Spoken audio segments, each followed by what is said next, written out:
खुलुमबाय स्टुडिअ आं जनाली बसुमतारी। भारतनि बर'फोरनि थाखाय गोजोनथाव खौरां। नोंथांमोनाबो नेपालाव थांनानै मेगन फाहामथाय लानो सानदों नामा एबा लायो नामा? लायोब्ला दानिया फैसा होनानै एबा रां होनानै हटेल एबा गेस्ट हाउसआव थानांनाय नंलिया, मानोना नेपालनि झापायाव बेखेवजेनबाय दिनै हाग्रामा महिलारिनि दैदेननायाव बड'फा UN ब्रह्म गेस्ट हाउस। नेपालाव फाहामथाय लागिरिफोरनि गोजोनथाव खौरां। नेपाल हादराव मेगन फाहामथाय नोंथांमोनाबो लानो सानदों नामा एबा लाहोयो नामा? लागिरिफोरनि थाखाय गोजोनथाव खौरां। नेपालनि झापायाव बड'फा UN ब्रह्म आलासि जिरायसालि बेखेवबाय। दिनै BTCनि चिफ हाग्रामा महिलारिनि दैदेननायाव बेखेवनाय जायो बड'फा UN ब्रह्म आलासि जिरायसालि नमाखौ। नेपालनि बर' मेसे समाज सिबियारि आफादनि दैदेननायाव बे आलासि जिरायसालि नब्लांखौ बेखेवनाय जायो। मिर्जापुरनि सैनिक नोगोराव थानाय दृष्टि आइ हस्पिटालनि साखाथियाव दं बे बड'फा UN ब्रह्म आलासि जिरायसालिया। बेखेवनाय हाबाफारियाव बड'लेण्डनिफ्राय बुंथिगिरि आलासि महरै बाहागो लायो बर' रेबग्रा गौथुमनि आफादगिरि राजेन बसुमतारी। BKWSCनि EM प्रदीप सरगयारिखौ लाफानानै लोगोसे बाहागो लायो बर' मेसे समाज सिबियारि आफादनि आफादगिरि बिरेन मेचे, गागि लिरगिरि आरो फावखुंगुर सिनेन बसुमतारी, साहित्य एकाडेमि बान्था मोनगिरि मुस्रिमा प्रतिमा नन्दि नार्जारि बिथांमोना। नेपाल हादोराव मेगन फाहामथाय लागिरिफोरनि थाखाय गोजोनथाव खौरां। नेपालनि झापायाव बड'फा UN ब्रह्म आलासि जिरायसालि बेखेवबाय। दिनै BTCनि चिफ हाग्रामा महिलारिनि दैदेननायाव बेखेवनाय जायो नेपालनि झापायाव बड'फा UN ब्रह्म आलासि जिरायसालि। नेपालनि बर' मेसे समाज सिबियारि आफादनि दैदेननायाव बे आलासि जिरायसालि नब्लांखौ बेखेवनाय जायो।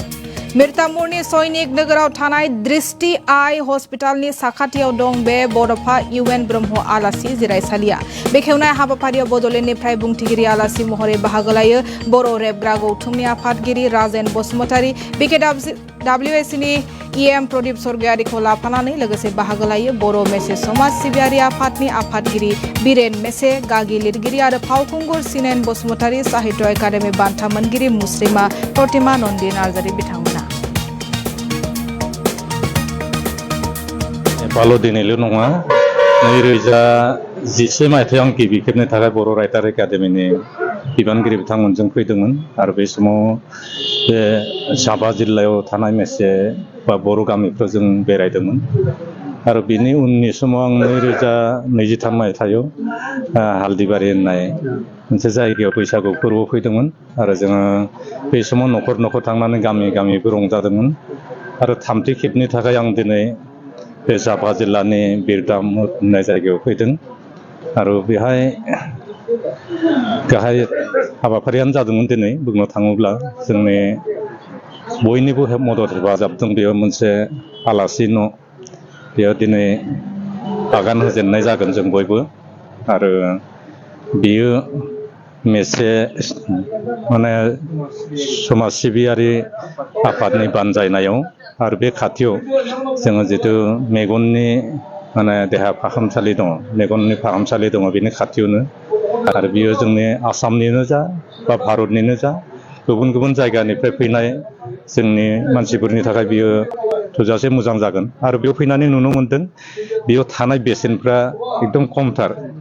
दा मोजां मोजां रुमफोरानो 30 रां इन्डियाननि राङाव 20 रां बिदियावनो थानो हादों आरो खाथियाव नुनो मोनदों गासैबो माने जोंनि आसामनि जायफोर गुवाहाटी, बरपेटा, क'क्राझार बा नलबा बेफोरखौ मुं लानानै माने लजफोरा हटेलफोर मुं होदों। आं सानो बेयाव जोंनि इन्डियानि बा जोंनि आसामनि मानसिफ्रानो बारासिन देहा फाहामनो फैयो आरो बेयाव जे बर'फोरनि थाखाय बा मेसेफोरनि थाखाय बे आलासि न' दिनै बेयाव बेखेवदों बेयाव जोंनि थाखाय मोनसे गोसोखांजाथाव मोनसे जारिमिनारि सान होननानै जों बुंनांगोन आरो बेनि गेजेरजों जोङो सारा मुलुगाव थानाय बर'फोरनि थाखायनो नेपालनि बर'फोरजों बा मेसेफोरजों जोंहा गोदोनिफ्राय जा सोमोन्दो बांसिननायाव बियो थोजासे खाबु होगोन होननानै आं मिजिंथिदों। बेनि लोगोसे बिथांमोननि मेथे सिबि आफादा बैसागु फोरबो बाहाय खुंदों, बेयावबो जों बाहागो लागोन। आं थांनाय बोथोराव फैनानैबो मोनसे बेनि मोन्दांथिया दङ आरो आं बेनिखायनो मोजां नांनानै आरो फैबावदों। दिनैबो जोङो फैदों आं मिजिंथियो बेनि गेजेरजों जोंनि हारिमु बिथिङानो जा जोंनि मोनसे सोमोन्दोनि बिथिङानो जा गासैबो समाजारि बिथिङाव जोंहा सोमोन्दो खानायाव बांनायनिफ्राय बांबोसिनगोन आरो जोंनि राव जोंनि रिंसारथिफ्रा जिथु एसे फारागथि दङमोन बेफोरबो लासै लासैनो आं नुनो मोननायाव थांनाय दिनफोराव एसे गोरोबलायनायखौ आं नुबोदों